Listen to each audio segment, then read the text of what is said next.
Good evening, all, and welcome to Jason's Draw and Paint Club. Here we are once again, and we're going to be working on the item that you see in front of you. It's a seascape. I started it with kind of like an expressionistic sort of look, a little bit realism. Not sure where I'm going to end up with it, but I'm kind of liking how it's turning out. So what we're going to do right now is I'm going to bring my face up instead of our picture, because honestly, I mean, most of you probably want to look at the picture more than you want to look at me, but here we are this evening, and we're still in the same space. We're in the back basement studio. However, I've changed angle a little bit. We have some really nice sun coming in now, and I want to get as much of that natural light as humanly possible. So the camera was showing everything in darkness, so we've moved it around a little bit and gotten everything put up. Being that we are working on a sea scene, again, I have Pirates of the Caribbean in the background, just because. So without further ado, though, I'd like to switch our camera and get us working. Welcome again. Thank you so much for coming and joining. This is one of my favorite times of the week, is when we play around and we are working with our paintings and our drawings. This is a continuation of where we were when last we left off. My apologies for last week's abrupt non-broadcast. Just something came up that I had to attend to. So again, my sincerest apologies to all of you for that. Before we begin, whether you're watching on Facebook, on Twitch, on Twitter, on Haps, which you should be because it's amazing, or you're watching on, I think I already said Twitter, but I'll say Twitter again. Wherever you're watching this evening, please subscribe. Oh, it's YouTube, I forgot. Subscribe, sign in, enjoy. You'll get all of the things that are coming in as we go. If you follow me on Instagram, I have my shop open on Instagram. So if you're interested in any of the paintings that we've been working on, or prints of some of the paintings, that is where you find them. I've been asked a few times, do you sell your artwork? Well, yes, I do. There is the shop on Instagram, but there's also more products on cartoonsandcreatures.com. That's my website, cartoonsandcreatures.com. So now that I'm done shamelessly plugging myself, let's get to work on our seascape. Okie doke. So we're working with acrylics tonight. And what I did when we originally started, if you remember, was I laid down a lot of really rough areas, and I did so with a palette knife and kind of like chunked them in and gave us some texture underneath there. I've since gone back in this week and put in some stroke work, brought out some of the colors that are actually in our photo, which I'll bring you over to the photo so you can see it a little bit better. How ominous that music is. Okay. And I'm going to be working in small sections today too. So the camera will be more directly focused on different areas today. I just wanted to give you an overall shot of what we're working on before we get started. I really kind of did a lot down here on the sand, but as you can see on our panel here, if we bring our photo off, whoops, what we're looking at is tons and tons of footprints and loads of texture. And this is my conundrum, is I'm trying to figure out whether or not to stay with these more vague shapes, grammar police in action, or actually go ahead and do the speckle effect, do all of the things. And you know what?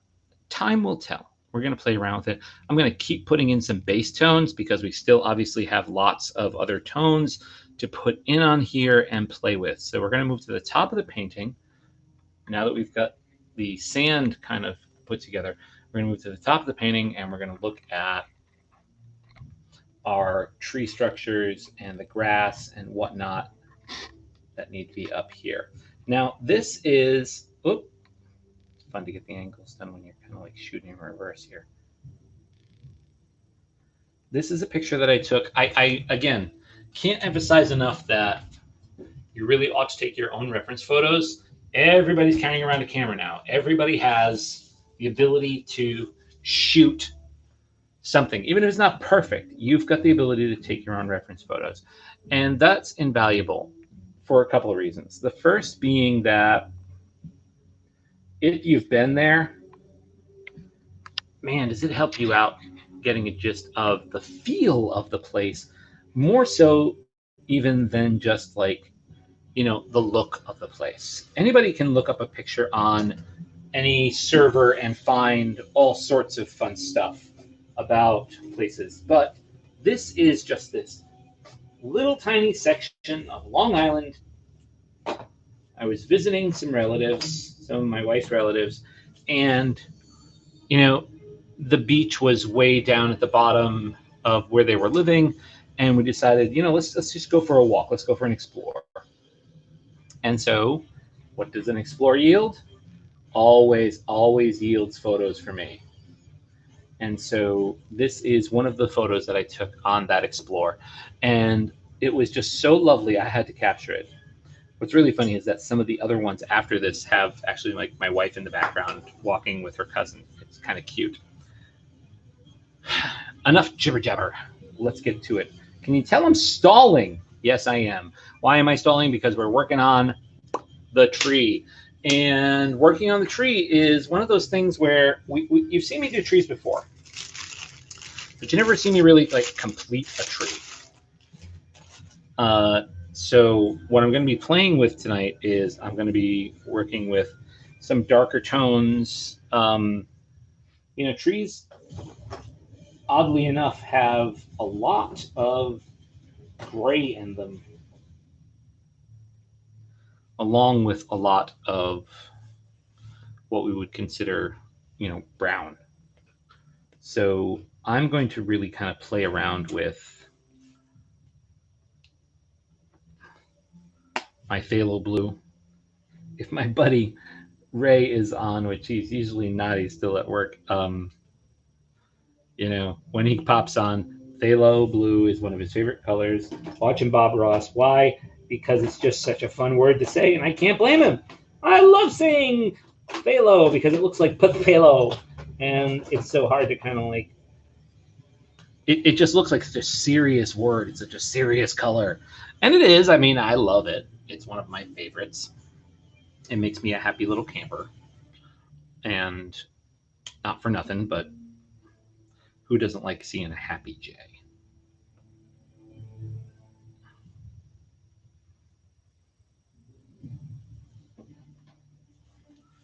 All right, so I kept my palette for 2 weeks, wrapped in a bag. I don't know what's still viable and what's not. Most of it's not.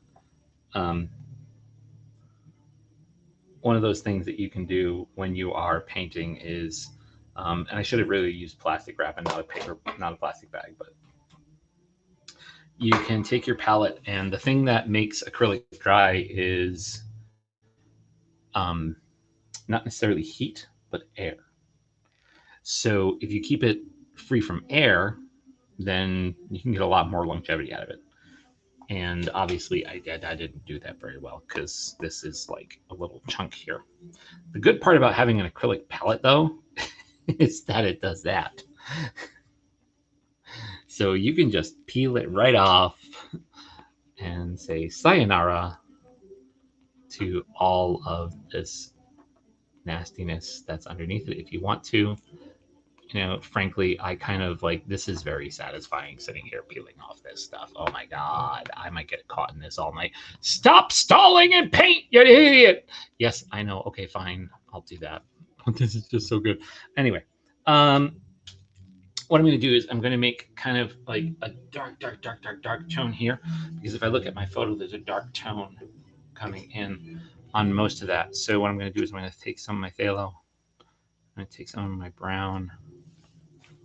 I realize you guys can't see me mixing the phthalo and the brown. If I increase the brown versus the phthalo, what ends up happening is it becomes a little bit darker, but you have to watch your proportions, because if you go overboard on one or the other, it starts to reflect that color and not necessarily the tone that you're looking to get. Now I'm going to hit this one straight. I'm not going to do like medium in there to water it down or whatever. I might use some water, but I will not be using any medium to extend the life of that, because I don't want it to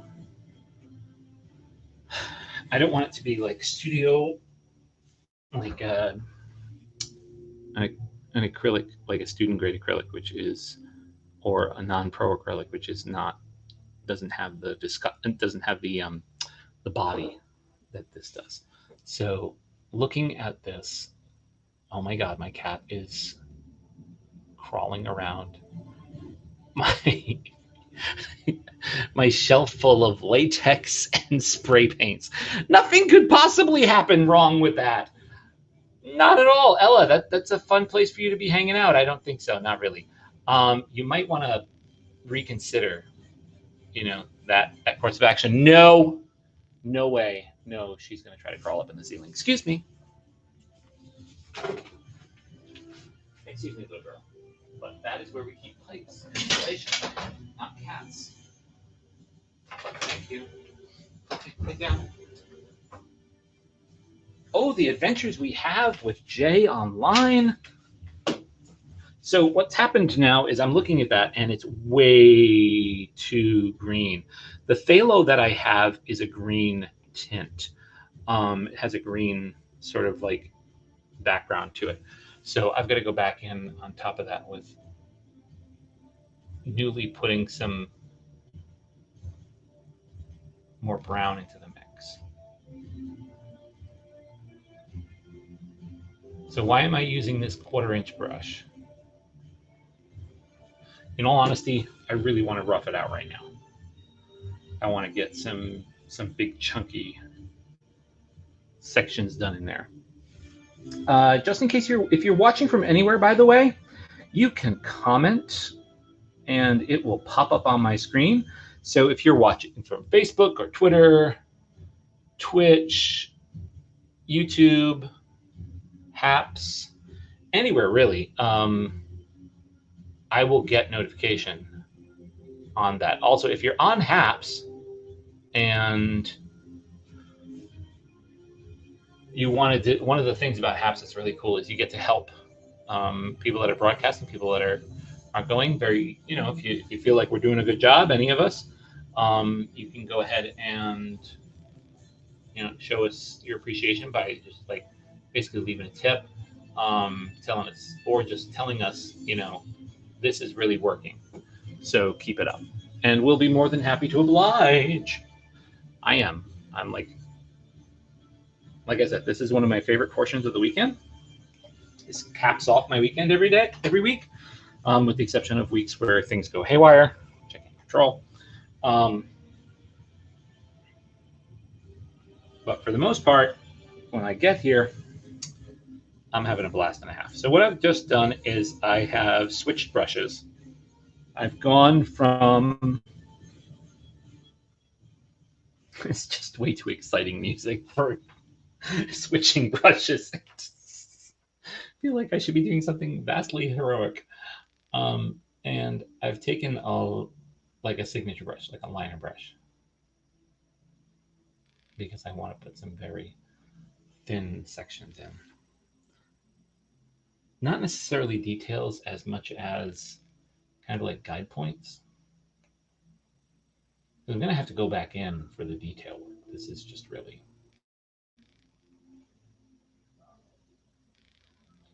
where we're starting.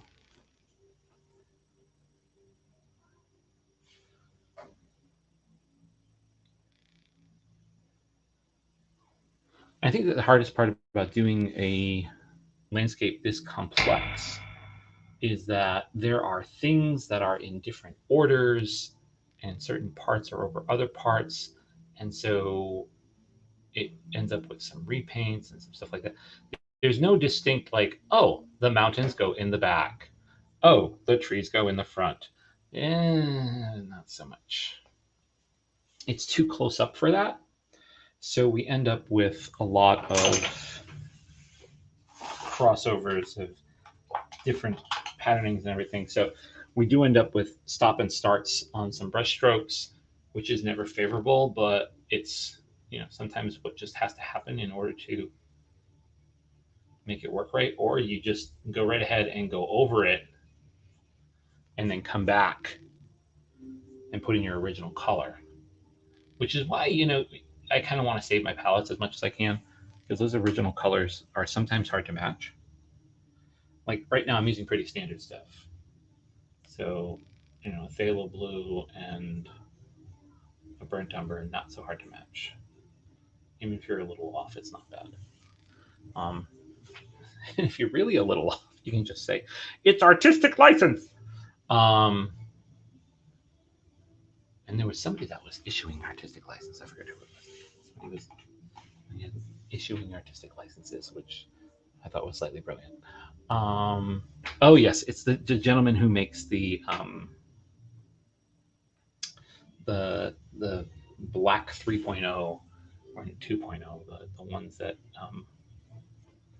the other artist is no longer able to use. And I'm so bad on remembering names, so I don't remember that. If you want to pop it into the chat and tell everybody, that's perfectly fine. You can go ahead and do that. Not that anybody's actually chatting tonight. It's a quiet night. I'm just babbling to myself, which is fine.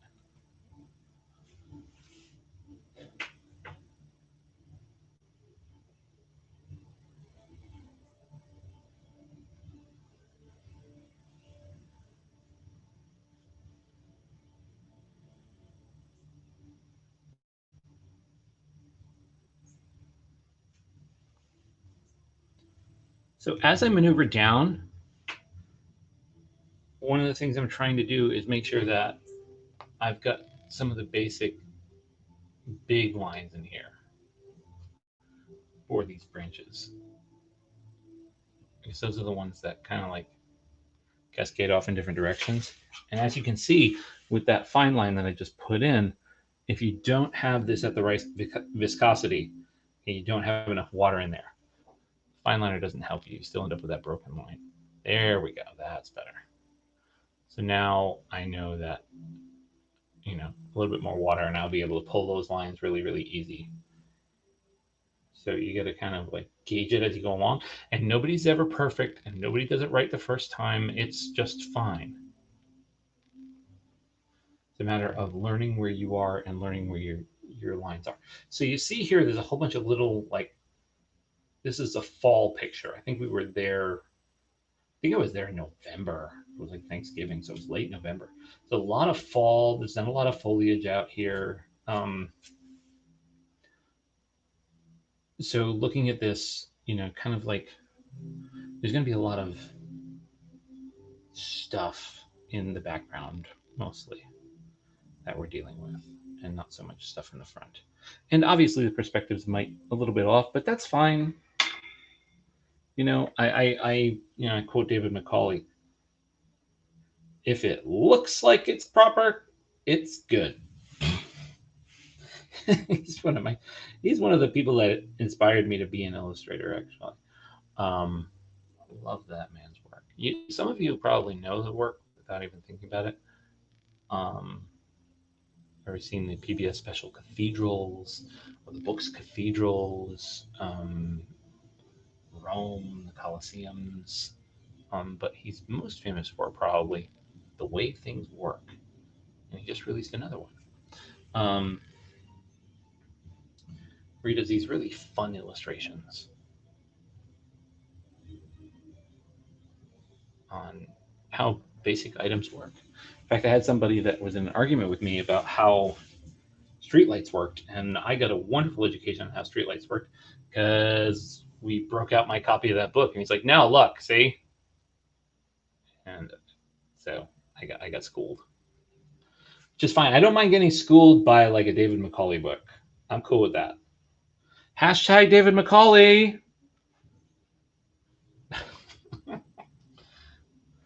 I wish.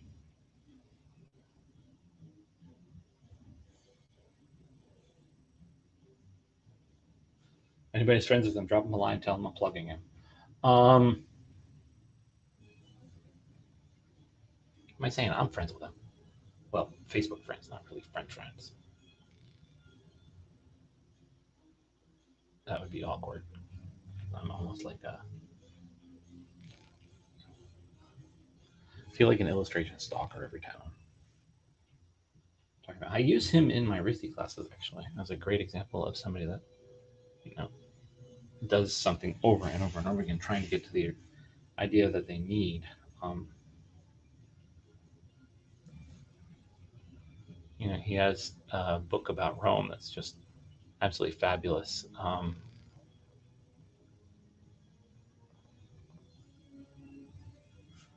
And I think it's called Romantics. I forget.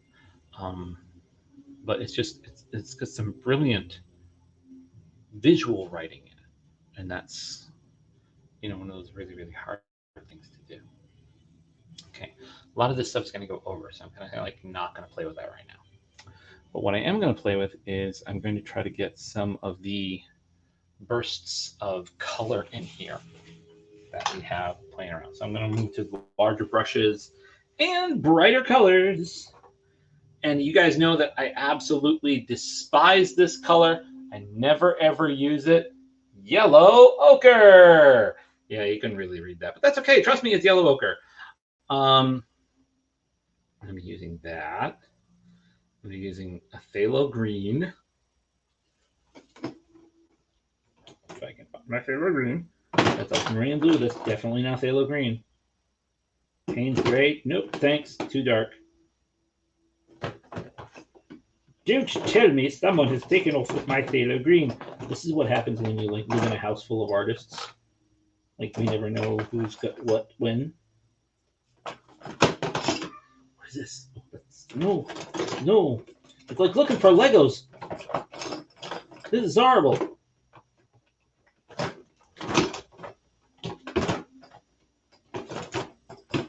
Could it be? Tis. I seem to be out of Thalassidian green. No, whatever will I do? I'll just freaking wing it. Because that's what you do. When you don't have it, you just figure it out. So the phthalo blue has a green hue in it.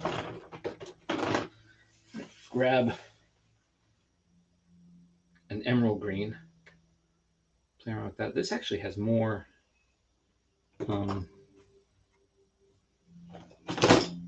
burnt sienna than anything in it. These sections that I'm looking at. So I'm looking over here at this little piece. So I'm like kind of like playing around with this portion here.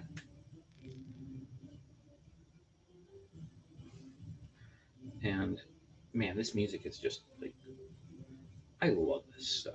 Soundtracks are sometimes the best motivators to paint to. In my head, anyway, I really like them.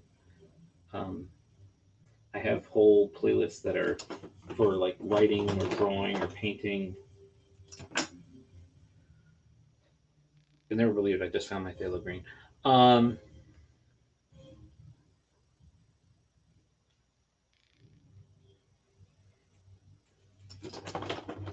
And they mostly consist of soundtracks and stuff like that. Or my friends who like write tremendous instrumental music.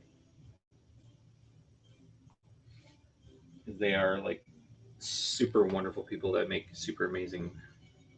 They're so talented. Oh. It's just amazing to me how people do that. I cannot do any of that at all.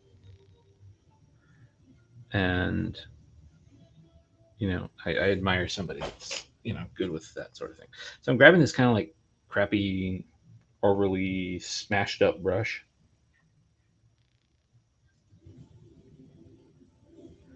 We're gonna kind of play with that. I'm gonna grab some straight color. So I'm gonna grab I'm gonna make something dark first. I'm gonna grab some burnt sienna and some of the phthalo to act as our deep dark brown, a little bit of green in it. And that's going to kind of run here. Ooh, look at that canvas bounce. Guess I didn't stretch that well enough, but that's okay. I don't mind. Okay, so that's going to be kind of like part of what we're dealing with. But what I noted in there is that there's also a lot of that burnt sienna color. And this is where the kind of like decision to go expressionist or realist comes in. This is a tree that is like way out in the distance, right? And it's odd because further out something is, the lighter it gets, or more blurry it gets. So actually, this looks pretty, accurate for what it has to be, and I don't have a big problem with that.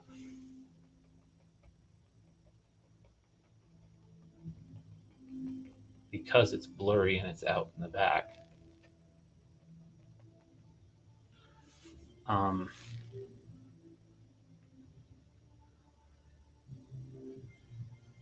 have to revisit that now because I've gone and made the shape completely different than the actual item.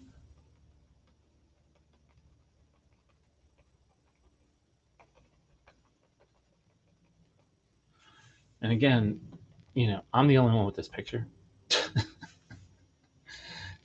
Not a famous spot where it's like, oh, that's okay. I didn't have to paint the Vatican with that many, pieces on top. Well, no. No. So I can kind of I can mess with things a little bit. I'm going to take the Theta green and a little bit of the burnt umber. I'm just going to form this really super dark green for our little tree over here, which is this one here, which we kind of made more than little. I need to do that because there's a whole bunch of grass in front of it that we're going to have to do. If you are working on your own seascape or forest piece or anything like that, just remember that the plants that are in your photo that you might have taken, um, they've changed since you've taken it. This was, oh gosh, 4 years ago, 3 years ago. So guaranteed that these trees do not look like this anymore. And that's just fine.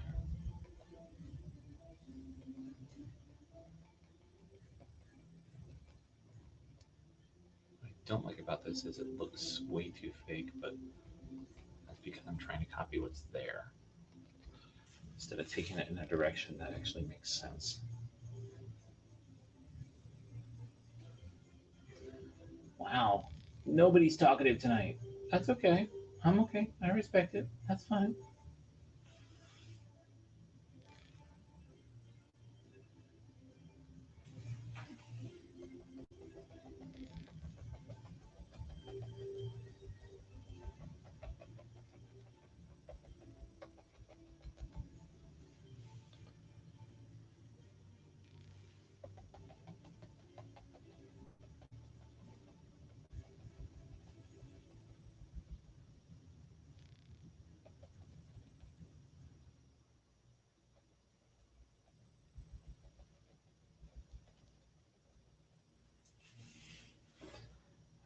we're getting somewhere. Again, all this is going to keep changing. I'm laying down bass tones. So something to recognize and understand is that these change as I go along, as I formulate, as I try to figure this stuff out. All this stuff kind of morphs and works into stuff. One thing that I can tell you is that we've got a little bit of an issue here. That little issue is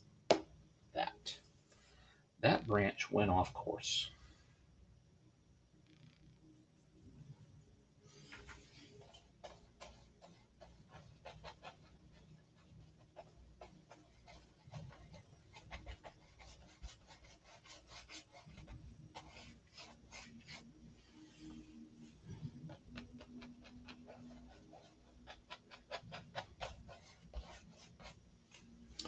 Since it did, it's going to change a lot of how I deal with this.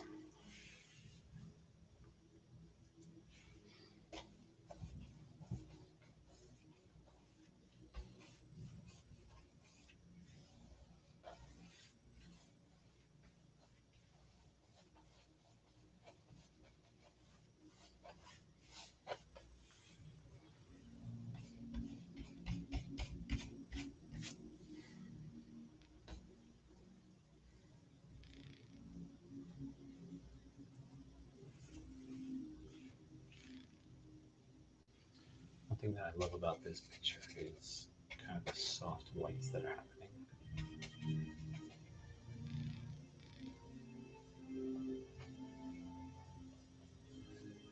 I'm using a 1-inch Purdy brush right now. This is a house painting brush. But coming from, the scenic design realm, when I'm working on a piece this large, these actually are helpful to me, particularly if I want to see brushstroke. Because although it looks really big, it's truthfully not that big.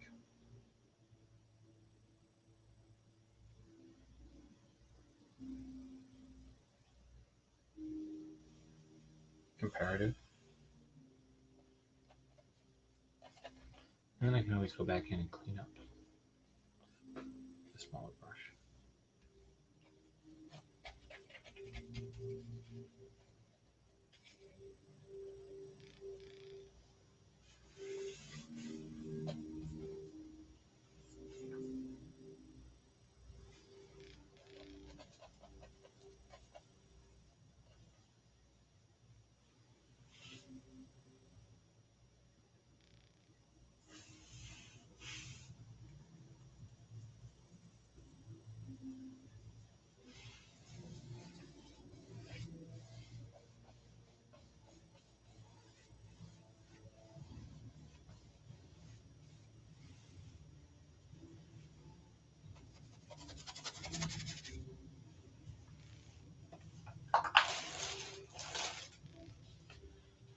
That's quite wet. The magic tool. Ah!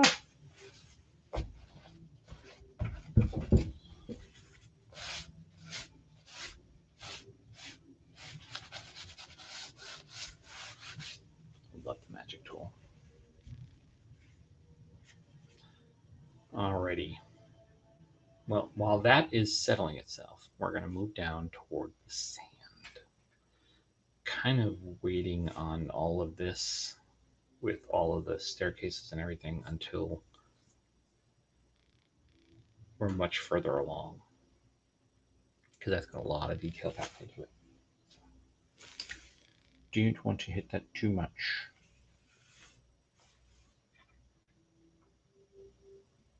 How is everybody tonight, by the way? I'm curious. I miss my friends. Miss you guys. It's been a couple weeks since we really explored this and we're working with this. Since I've got my yellow ochre and my white out, what a combo, we're going to play around with the sand a little bit.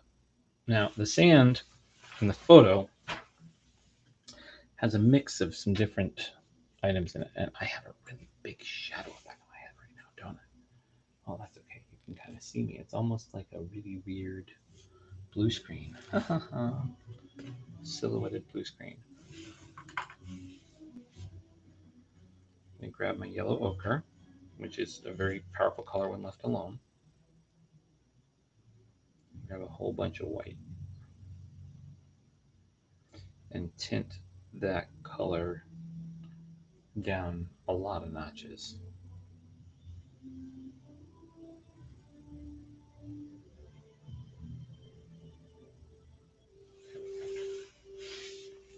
The color that I've tinted that down to, by the way, is right there. So it's super, wow, that's like really bad lighting. You guys can't see anything. It's a super light beige, and it doesn't really fit in here for what we're looking at on this, but it's going to make a really good base for what I have planned next.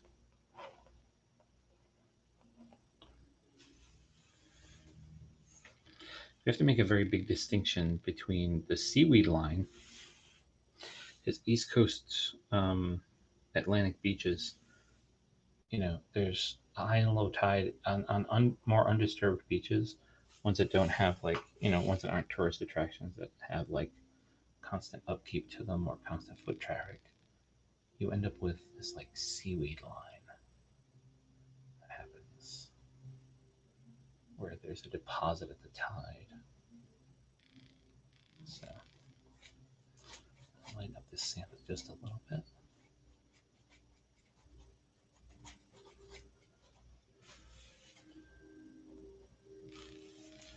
I'm gonna get dark in here with some really like dark burnt umber.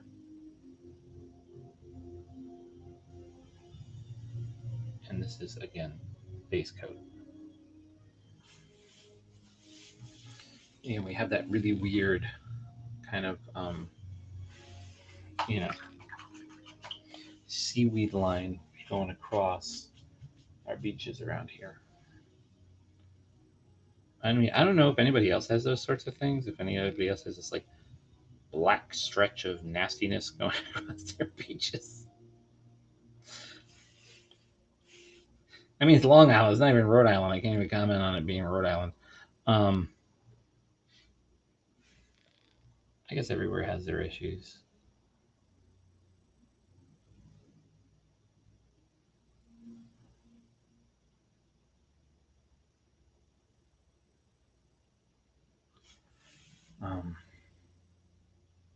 It's definitely not tropical. I'll say that.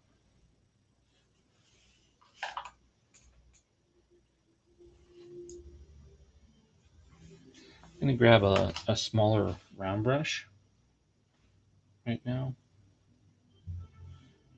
I kind of want to take this really dark brown that I've made.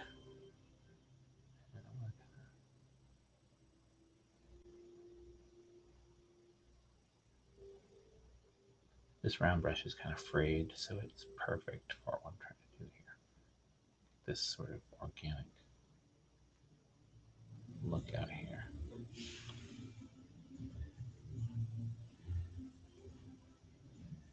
Rocks that are worn and sad and yet know that they have eons to go.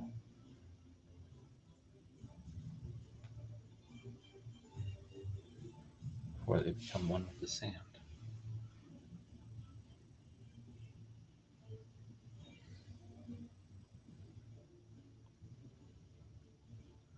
Then again, what is an eon to a stone this large?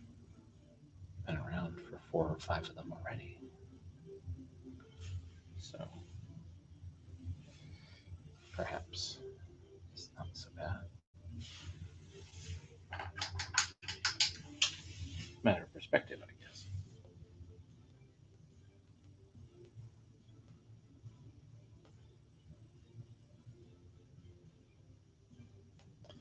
if anyone is trying to chime in or message or talk to me right now, I don't seem to be getting any of the messages right now. If anybody happens to be leaving one, so my apologies if I'm not acknowledging you. For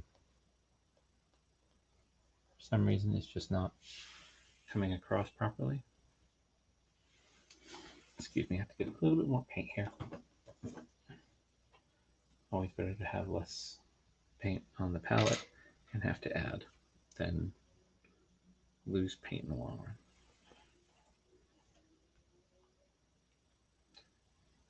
That brings us to the end of our soundtrack. Oh, I have to find something else. Pardon me while I look for our next line of entertainment. Blah, blah, blah, blah, blah.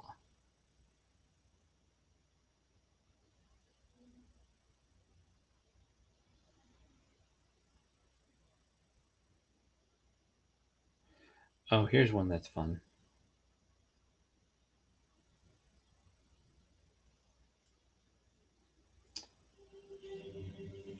It's a classical quartet who adds dance music. I probably played these guys for you before. These 4 women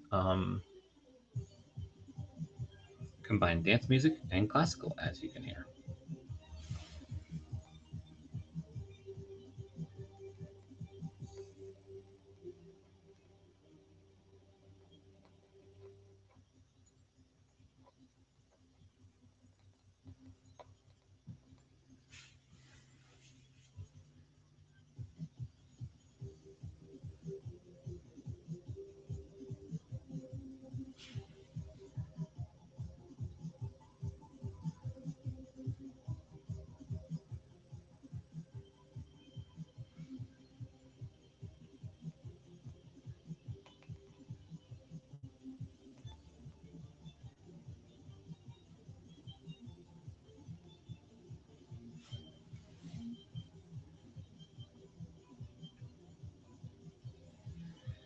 Oh, I'm liking that rock. On the seaweed over here.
Once again, if you're just tuning in, please follow or subscribe to the YouTube, the Haps, the Facebook page, wherever you happen to be watching this, the Twitter, the Twitch, whatever makes your fancy. Right now I'm adding some burnt umber to the original sand mix for up here, give it a little bit more depth.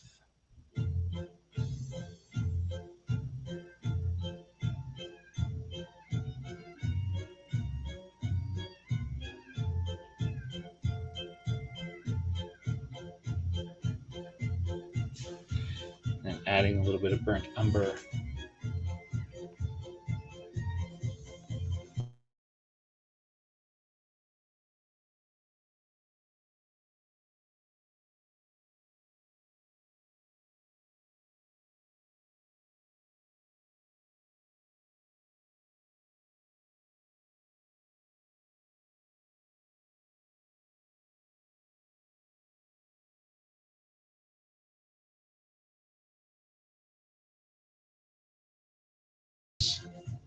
Of actually taking a spray bottle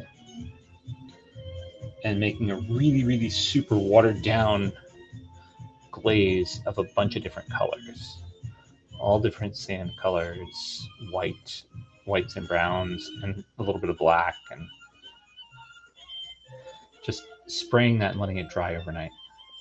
So it ended up making these like really funky drip patterns that looked like sand.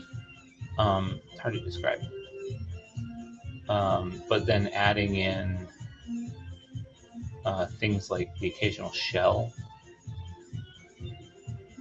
and giving a little shadow under the shell suddenly made it look very beach-like. That was for A Merchant of Venice that we did we staged it as if it were Venice, Florida in the 1960s. So it was very interesting to see, what the actors were trying to do on that set, thinking about, the fact that they were in basically a tropical beach area.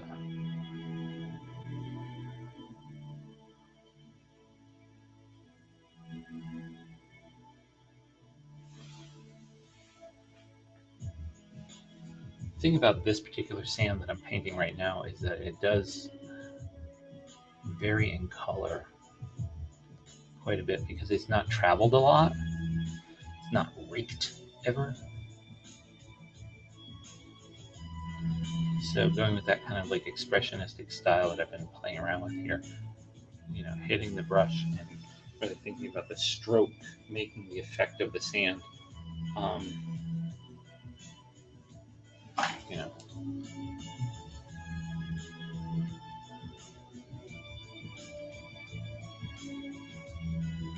And kind of trying to be true to what's actually in the photo versus what's in my head. That's one of the things that's I tell students frequently is draw what you see, not what you think you see. So it's remarkable, and I think some people, you probably notice yourself do this. You spend more time looking at the reference or at the item that you're, like, say you're doing a still life, you're doing a portrait, you spend more time looking at your canvas than your reference. So what ends up happening is you lose a sense of the reality of what you are painting. And in turn, it starts to reflect your imagination more than the reality that you're trying to paint. And very often that comes across in it simply looking, less three-dimensional. So it tends to kind of start collapsing into this pretty obvious faux 2D. Now I've switched from my round brush to a flat chisel tip. And the reason I've done that is because what I really want to do is I want to start making sure that I emphasize this flow here across. That's what's going to keep the eye moving. When you're working, anytime you're working in paint, make sure that you are putting the stroke. The stroke direction is so underrated as something that's really, really vital. If your stroke direction, if I'm going down like this, my viewer's eye is going to follow it. So if I don't want them to follow it, it's completely on me to make sure that I've got the stroke going in the proper direction to fix that. Huh.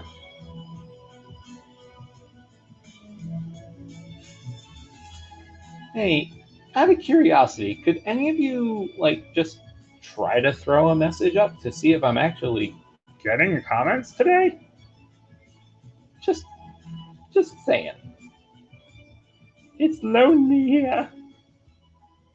There's no live chats yet.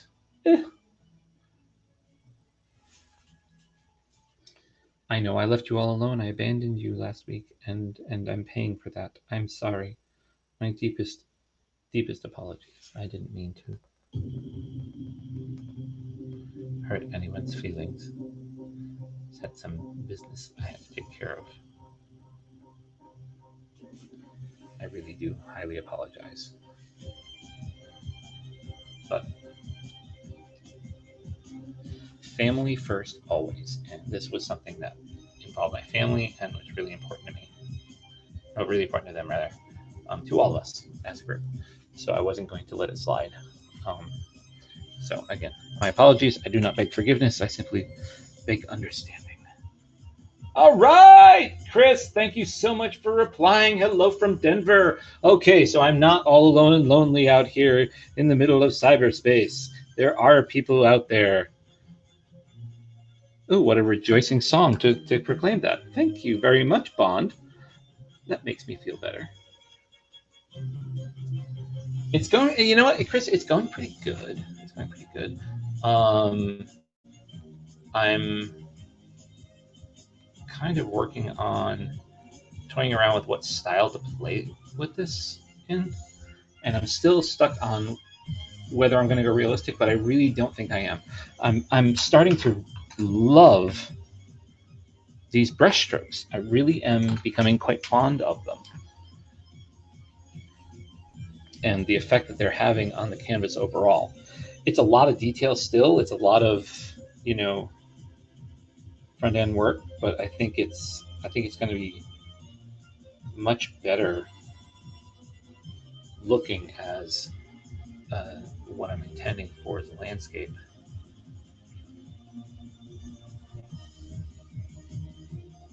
If I keep them a little more vague, close.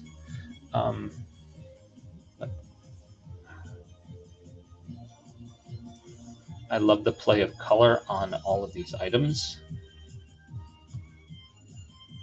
and using like every earth tone in my disposal to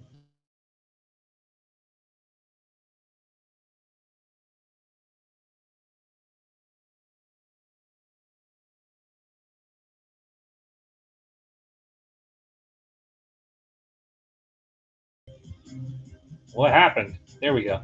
So this bolt right here is what you're talking about. It gets even more detailed because the closer bolt starts to get even more. And that comes from this pic. What I did was I loved it so much when I was taking pics of it, I made sure that I was grabbing detail photos as well. Let me bring that just a little closer. So another kind of like thing that I find in my practice helps is if I find a particular section of a landscape or a seascape or something that intrigues me, that I just like latch onto, I've got to get a better picture of it while I'm there. And I don't always have my stuff with me to go ahead and make art, but I always have my phone. So that is where all that stuff comes in, and how I make sure that I've got what I need reference-wise.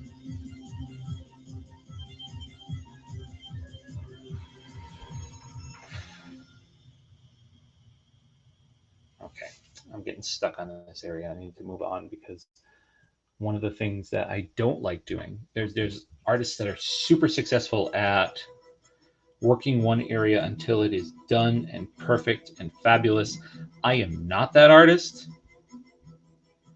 I do not like working that way. I really much prefer working on as much of it as I can as a whole and building it up piece by piece as I go.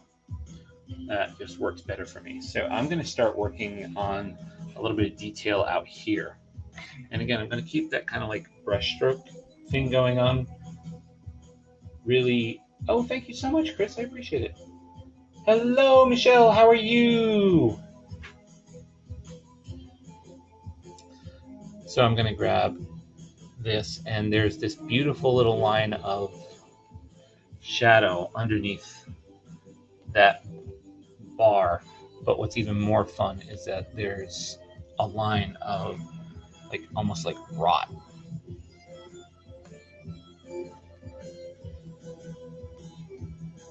coming up at the top where it meets the bottom. Okay, I need to remove one of my lighting devices. It's too much. There we go. Now I can see what I'm doing better. All right. Dots. Pointillism experience. Ooh.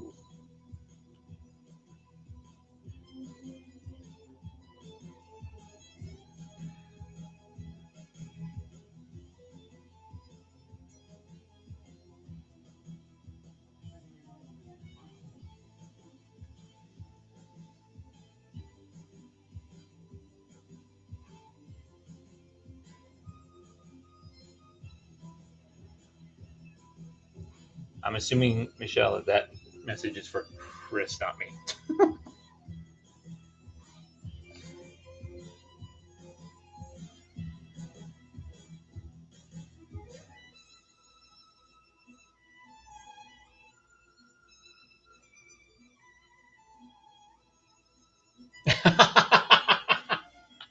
Mine's pretty easy because everything's my brand, right? So everything's Jason Robert Leclerc. So Jason Robert Leclerc at gmail.com. That's really, kind of how everything rolls around here with me.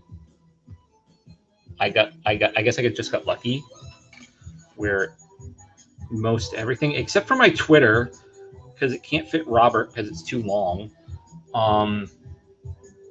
ended up getting the Jason Robert Leclerc branding, which was nice. And then what I do, I went ahead and named my website something completely different. Don't ask. I don't know.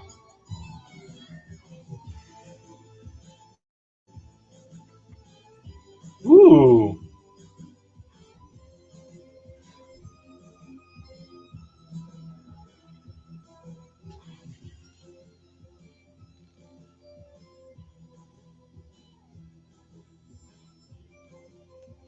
So for everybody that's paying attention, please go check out Michelle's IG, Instagram, and look at the amazing work of Native Graffiti. It's just absolutely, I just can't even begin to describe it. It's one of those things where I get enraptured by it whenever I'm looking at it, and I just kind of get lost. So I really, really highly encourage you to take a look at any artists that pop up in here. Please give them love, give them support. Go and check out their stuff. If they are on Haps, look at when they're coming up for their broadcast. I guarantee they are going to be enthralling and entertaining and fun, and you will learn a ton about art. So make sure we spread the collective artistic love all over the place. That could be misinterpreted. I'm sorry. Yeah, let's just try to support each other. That's better.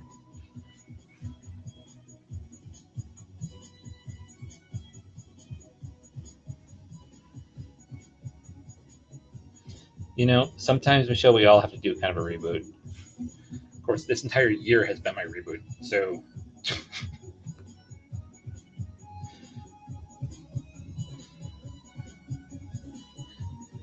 Oh no, I'm out of my favorite color, everybody. What am I going to do? My palette is bare. It does not have any yellow ochre on it. Oh, heaven forbid. Oh, thank goodness. There it is. Joy of art, love. Absolutely. Absolutely. Art Love. And if anybody's on Clubhouse, by the way, speaking of Art Love, check out the Artist Hangout and check out the Art Club on Clubhouse. You can also find them on Instagram. And there's so much going on over there with that that's supportive for, you know, veteran artists, emerging artists, people that have questions about the art world, art schools, art anything, or just want to sit back and listen to some amazing new music artists that we have coming into the space occasionally. It's a really, really cool room. Cool space rather. It's really, it's almost the only club that I go to. I do recommend, if you're like me and if you're an illustrator, Worldwide Illustrators is also super open and kind and wonderful people to hang around with, and most of them are part of the art club anyway. So all the nice people kind of cross over. Oh, I love Yellow Ochre. You know what? I don't even know why. I really kind of, I think most of the time it's just the versatility, how much I can do with it. Because it's just got a lot of range for me anyway, for what I do. And I tend to work a lot in earth tones to start with. So it's one of those things where it's like, if I need something to really pull out, well, I mean, I'm a steampunk, so of course I'm going to work in earth tones. Everything in my world is brass and copper and brown. Ha ha ha. Not really. But I do find that most of my illustrations either wane towards a lot of brown or a lot of green. Just really into those colors, I suppose. Okay, so a little bit of underpainting there with a highlight coming in on top with some yellow ochre combined with burnt sienna. And most of the stuff that I have, by the way, guys, if you're watching along for for a learning environment, what's the name of the room you get to do Clubhouse? The club is the Art Club, or the Artist Hangout, which is a sister club to the Art Club. And if you email me, I'll send you an invite. I have so many invites hanging around that I just never get a chance to use. And now that they allow Android users, it's great because now nobody has to be exclusively left out. So again, just send me an email and I'll be more than happy to invite you if you're not already invited.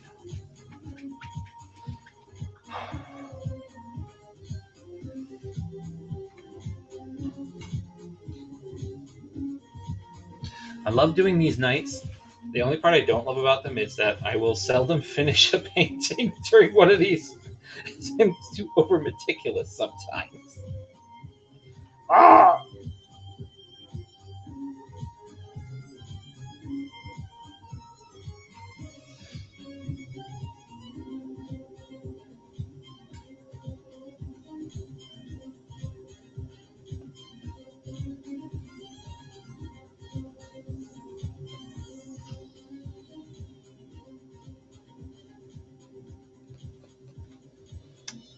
And as you can see, just doing detail work on one section of this, even though I'm going expressive and I want to see my brush strokes, still takes quite a while. It's one of those things where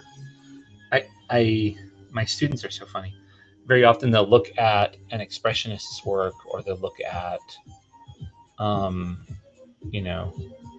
anybody that works more towards an abstract and less towards a realist piece, and they'll be like, well, what's so special about that? I mean, it looks like it took them no time at all. I mean, I could paint like that. And I generally then challenge them to try to paint like that, and they learn very quickly that it's not as easy as it looks. It's not a simple process. It takes a lot out of you to kind of like go back and forth and try to figure things out. Now, obviously, I'm off here. I'm totally off on perspective. But again, it's my photo. If it's off, I'm okay with it. I don't mind. You know? Yeah, it's especially hard for those of us that are like really meticulous, that like hyper detail, because I'm like, I have to actually think and fight myself not to like pick up a paint marker and just start drawing everything in.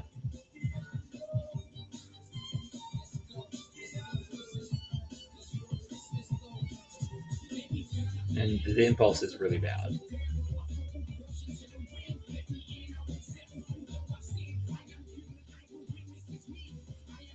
It's incredibly hard to control. Um, and it's one of those things where I deliberately, when setting up this canvas, and I didn't even know that I was going to be really working in expressionism on this, but when I set up this canvas, I deliberately set a challenge for myself by doing all of my underpainting with a palette knife. There's so much texture on here. It's crazy. And that's not something that I usually work on. I have in the past. I've done illustrations on texture in the past. One of my favorite things to do is collage in a texture. I have a piece that's in my portfolio or online. It's called The Arrival, and it's a little girl looking out her window on an early morning in this like really, it's a seaside steampunk town, and she's watching a ship coming in, an airship flying in, and it's one of those where I spent a lot of time before I even started it actually using washes of acrylic and pasting on pieces of, like, I just tore apart a copy of Treasure Island and just painted it onto there with tons and tons and tons of layers. I loved it so much. It was something that I would commonly do at the time, was put in a texture, a physical texture. I'm doing it.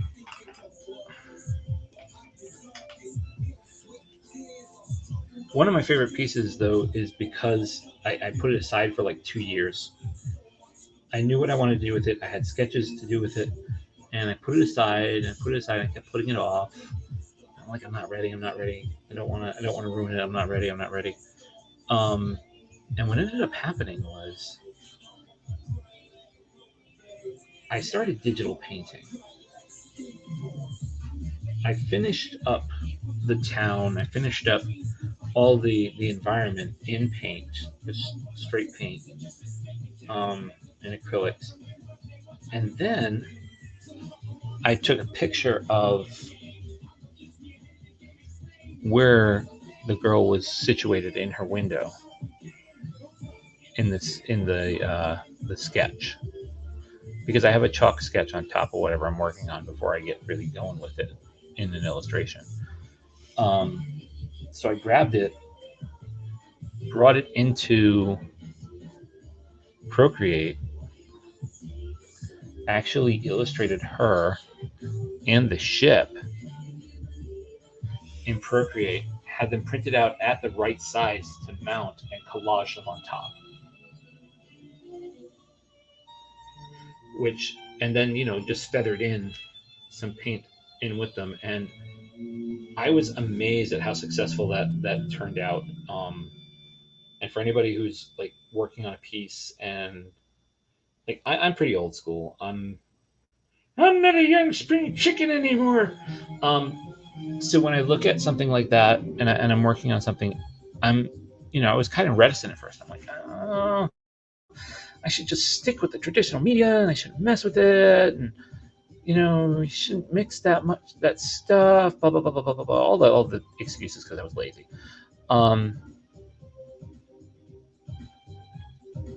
And then when I pulled it off, it was like, wow, that looks really good. I really have to start thinking about utilizing this tool as a collage element. Because I never really thought of it that way. You always think like digital is separate from, but I have no qualms about doing, digital integration, like as even afterwards as collage on a piece. Because if I do it just as its own, as a digital on top, well, then it's stuck in the digital world.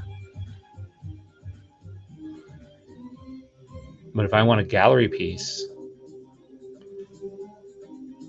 might as well just go for it.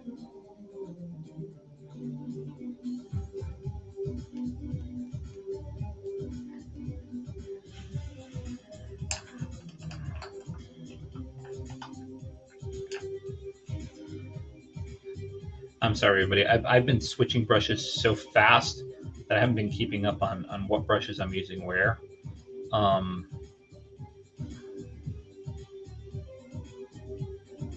But it's just been a steady mix of all of the brushes that I've introduced already. I haven't incorporated anything new from what we've been talking about. It just depends on what I'm trying to do. For instance, I'm really trying to get some solid, definitive lines in here. Even though I know it's supposed to be expressive, these boards are still not fully connected, and that gap in between those boards is, for me, vital. It's something that's just really important to the texture of the scene and the age of these items, especially because, like, in here you see these lighter boards. They're replacements for older boards that were there. So it's, not even like looking at searching for metaphors for anything. It's just, it's one of those things that I find really intriguing about surface and giving surface life in a painting.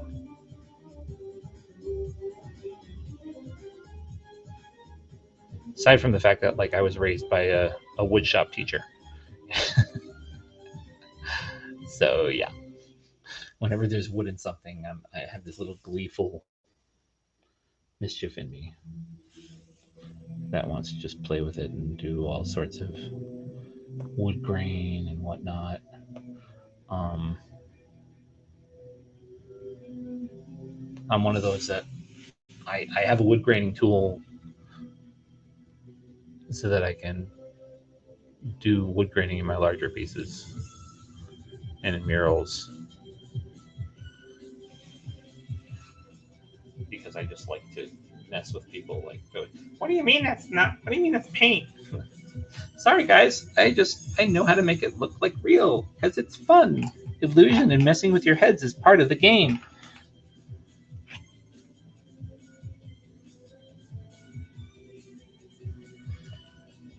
It's what artists are for, to mess with you.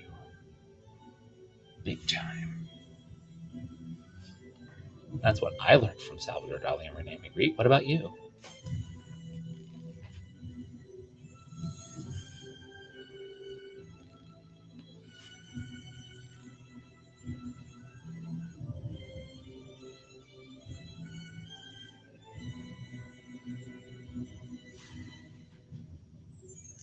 Oh, I do have to put a shout out right after I do my little subscription plug here. So once again, if you are watching on YouTube, if you're watching on Facebook, Twitter, Twitch, or all of the above, maybe you've got multiple screens and you're really bored, so you've tuned me in all over the place, which thank you, but weird. Or you're on Haps, please subscribe.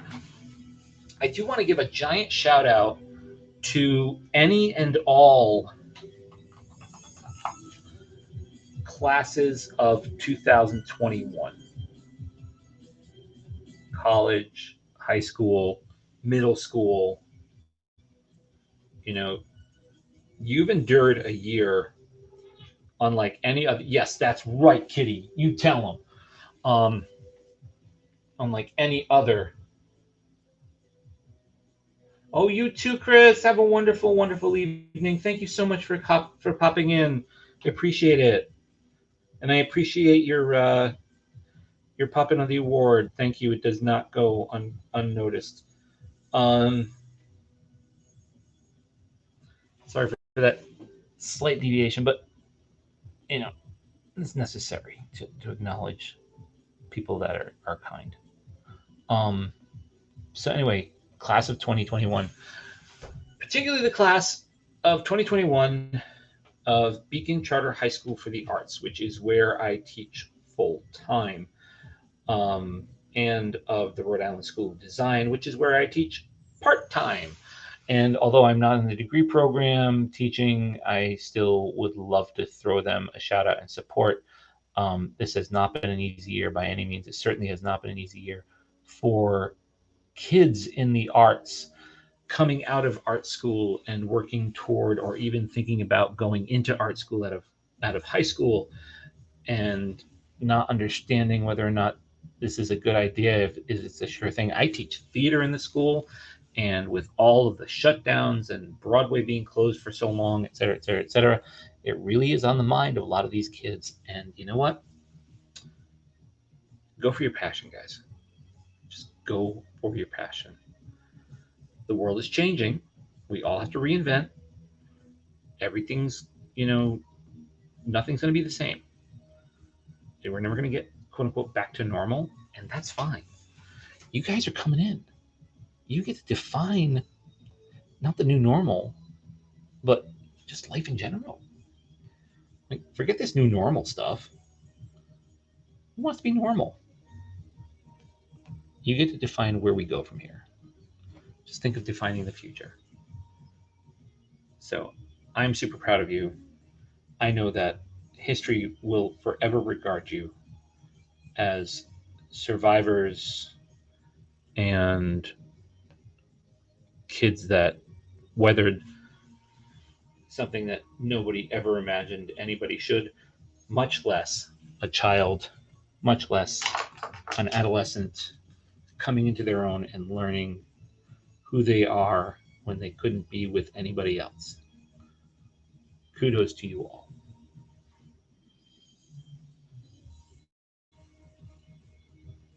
Molly! No, 2020 was no picnic either. You're right, Ray. And those graduates are amazing as well. Those last 3 months when things were really, really, really, really there, not the best time for them at all. Like, really, really bad.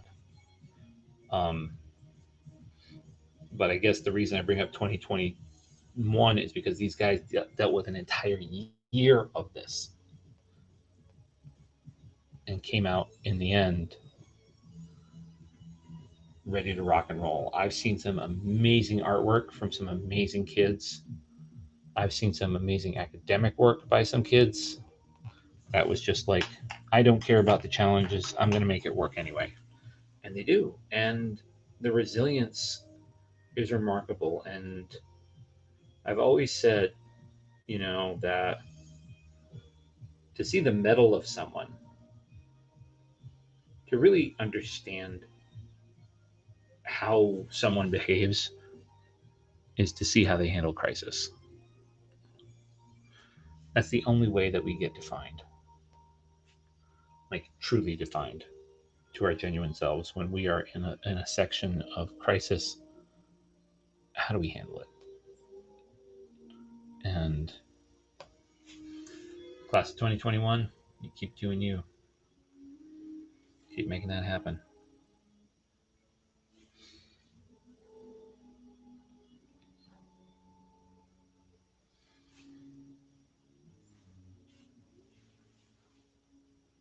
Yes, Molly. So good to see you again. Hope everything is well in your neck of the woods.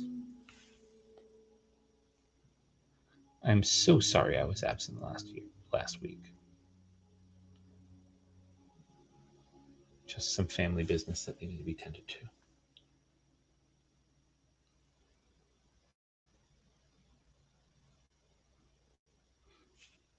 Everything's under control now.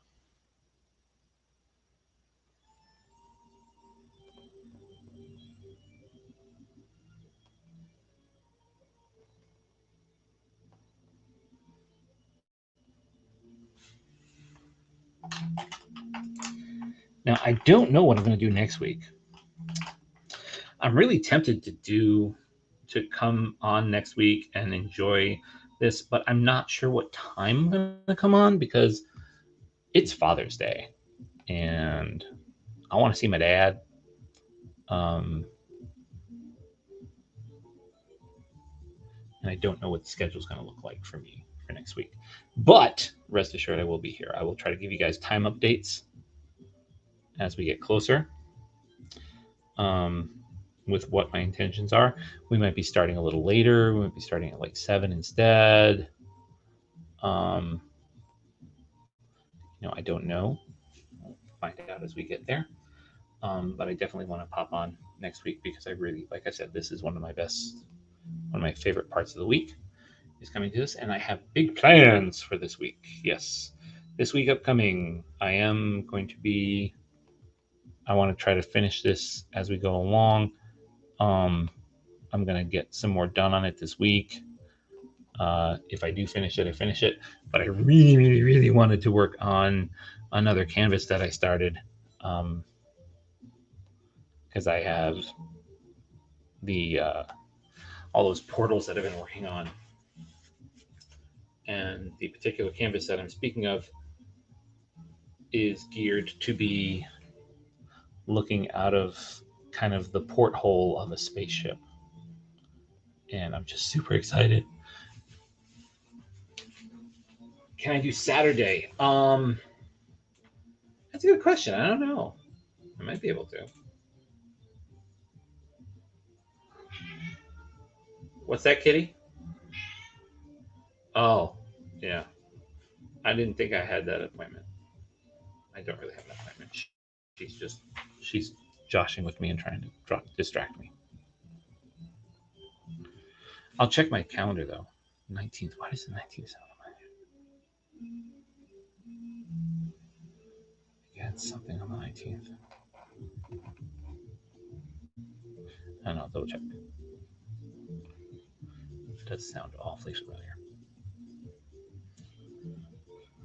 I'm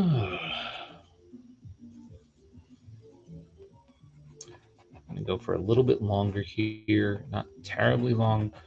I do have to get going. But I think this is coming out quite well. So far, I'm so happy with it. Let me turn off the light here. I know we all love to do that. And bring that back forward.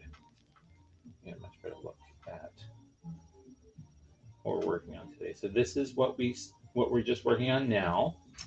And then earlier, for those of you that weren't here in the 6 o'clock hour, we were up here working on branches and whatnot, and getting the base coats done on these leaves on that side.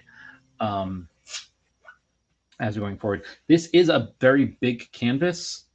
Just so that you know, it is 2 foot by 3 foot, which is not an easy field to try to cover. It doesn't sound like it's too big. That's big. I basically, for those of you that have ever drawn anything in a class somewhere, those 18 by 24 papers that you have, put 2 of them one on top of each other and then draw. That's where we're at right now.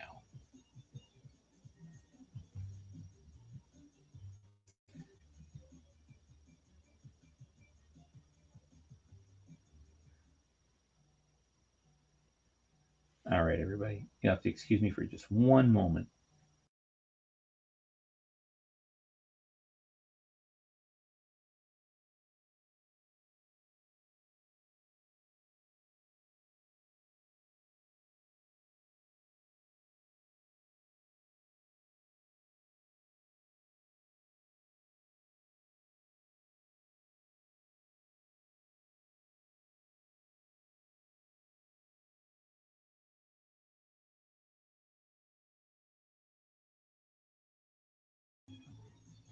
All right. I got a phone call, guys. So, I am going to start to wrap up right now, but thank you so much for coming and working with me tonight.